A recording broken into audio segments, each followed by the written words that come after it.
क्यों बहू, तुम्हारी बहन अब हमारी बेटी की बराबरी करेगी?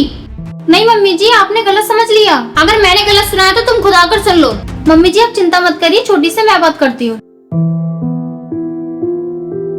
क्या हुआ छोटी, नाराज क्यों?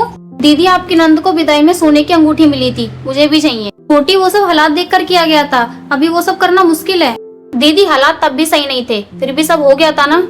वो अंगूठी तो तुम्हारे जीजा जी ने बनवाई थी पैसे जोड़कर, मम्मी जी की बात रखने के लिए। तो फिर से इंतजाम कर लो अगर रिश्ते निभाने हैं तो। देखो कैसी बहन है, अपनी बहन के हालात भी नहीं समझ रही है। हालात सिर्फ मेरे लिए खराब रहते हैं, अपनी बेटी के लिए नहीं।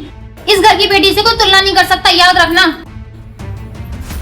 तुलना नहीं कर रही हूँ, बस फर्क बता रही हूँ। काम के लिए मैं यहाँ तो जाती हूँ और देने के लिए सिर्फ अपनी बेटी। छोटी आज तुम्हारी बात समझ नहीं आ रही है, पहले तो तुम कभी ऐसा नहीं करती थी। पहले चुप रहती थी दीदी, अब चुप रहना छोड़ दिया है। ये कैसी जिद पकड़ ली तुमने? ऐसी बातें अच्छी नहीं लगती। जिद नहीं है दीदी, बस अपने दिल की बात बोल रही हूँ। जब काम पड़ता है तो 15 दिन पहले बुला लेती हो और 15 दिन बाद भेजती हो, और देने की बारी आती है तो तुम्हारी सास मुंह बना लेती है। मेरे हाथ में खुद कुछ नहीं रहता छोटी, मैं क्या ही कर सकती हूँ। बुलाते समय सब तुम्हारे हाथ में होता है और देते समय हाथ खाली हो जाते हैं। मम्मी जी वो आप ही समझाइए, क्या कहूँ मैं उसे? बेटी के लिए कहा था तो बेटा गुस्सा कर रहा था, अब उसे कैसे बोलूं कि एक और अंगूठी बनवा दे? तो क्या कह दूं उसे, अभी अंगूठी नहीं मिलेगी? बोल दो उससे अभी नहीं है, जब पैसे हो जाएंगे तब बनवा देंगे अंगूठी, पर याद रखना आज के बाद उसे इस घर में कभी मत बुलाना।